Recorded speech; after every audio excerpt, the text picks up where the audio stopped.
Hi guys, thanks for tuning in to another video on ForgottenWeapons.com. I'm Ian McCollum, and I'm here today at the James Julia Auction House taking a look at some of the guns that they are going to be selling in their upcoming spring of 2018 firearms auction. Guns like this sort of beginner's punt gun, shall we say. Now, a punt gun is a colloquial name for basically a commercial hunting shotgun, and it's named after the boat that was used, which was called a punt.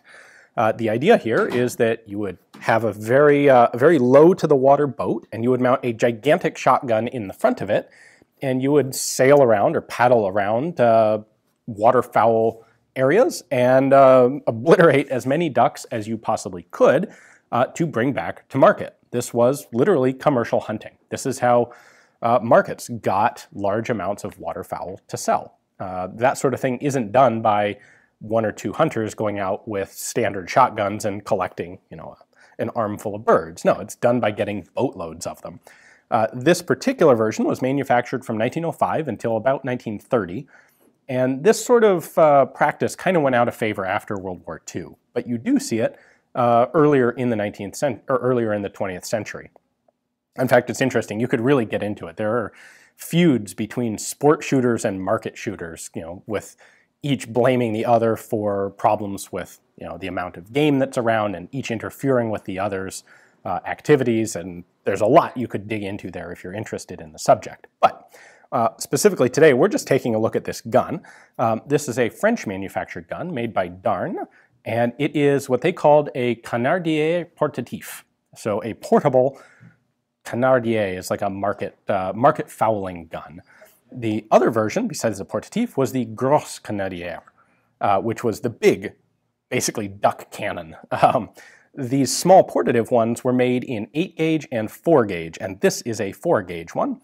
The larger ones were made in everything from 1 inch up to, 25, 26 millimeter up to 50 millimeter, so 1 to 2 inch, and those actually had basically a cannon-style breech. They would be affixed to the bow of a boat and fired from that position. This one is actually intended to be fireable from the shoulder, which it is, despite the fact that this thing looks, is monstrous. This has a 1.2 meter long barrel that's basically 4 feet long.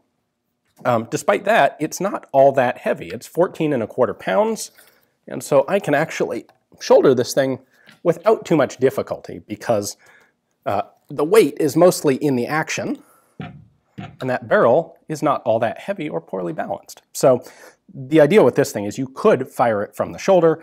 This one has also been fitted with a rope breeching ring, which we'll get to in a moment. Has a cool falling block sort of, or rolling block sort of action, which we should take a closer look at.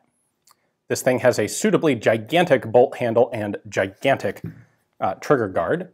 And the way it works is you just rotate this up, and then the whole breech rolls down like that. And you can see we have an ejector or extractor right there. When you're ready to fire, you can close that on a cartridge, lock the handle down, and you're good to go. Now, this particular gun is actually being sold with about a half a dozen unused, ready-to-go paper cartridges. These are 4-bore Javelot paper cartridges, and so I can demonstrate the process.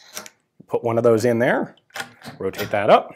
Now you're ready to fire, which I am, of course, not going to do. And then rotate that up, and that extractor pulls the cartridge out so that you can reload.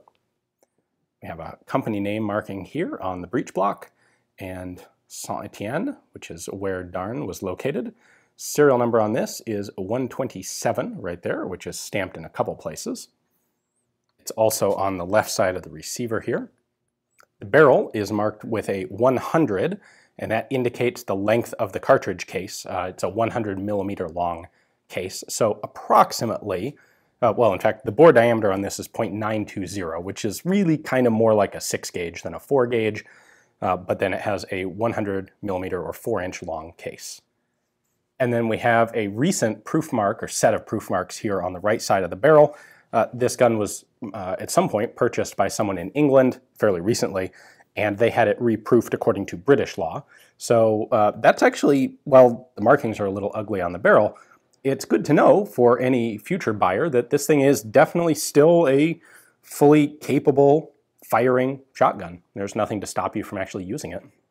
The rear sight is just this groove cut in the top of the receiver. And the front sight is a gigantic brass bead mounted on the barrel just back from the muzzle. The stock is nice and beefy to take up the recoil from this thing, although it's actually not that hard shooting of a gun.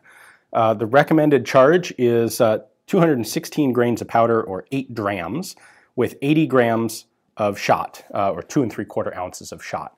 So it's not, honestly, on the scale of shotgun power, it's not that bad for a 14-pound shotgun. And I mentioned we would take a look at this ring. This has been added to the gun at some point, and it's there for what is called rope breeching.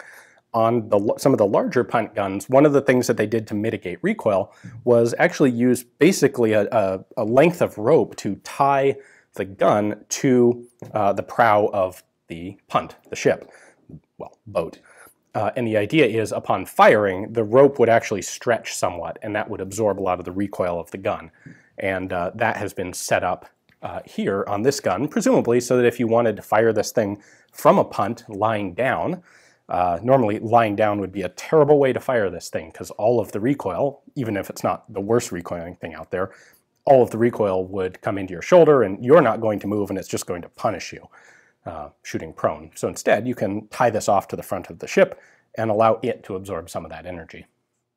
Well, if you want to be the one on your block with the most gigantic shotgun, this is probably your best bet.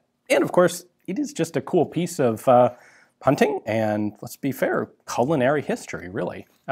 Pretty cool to find one of these for sale. Obviously, they don't come up for sale all that often. So if you're interested in this particular one, it is, of course, coming up for sale here at James Julia. Take a look at the description text below, and you'll find a link to their catalog page for this particular gun. You can see their provenance, their pictures, their description, and value estimation, and everything else that you would need to place a bid and make it yours. Thanks for watching.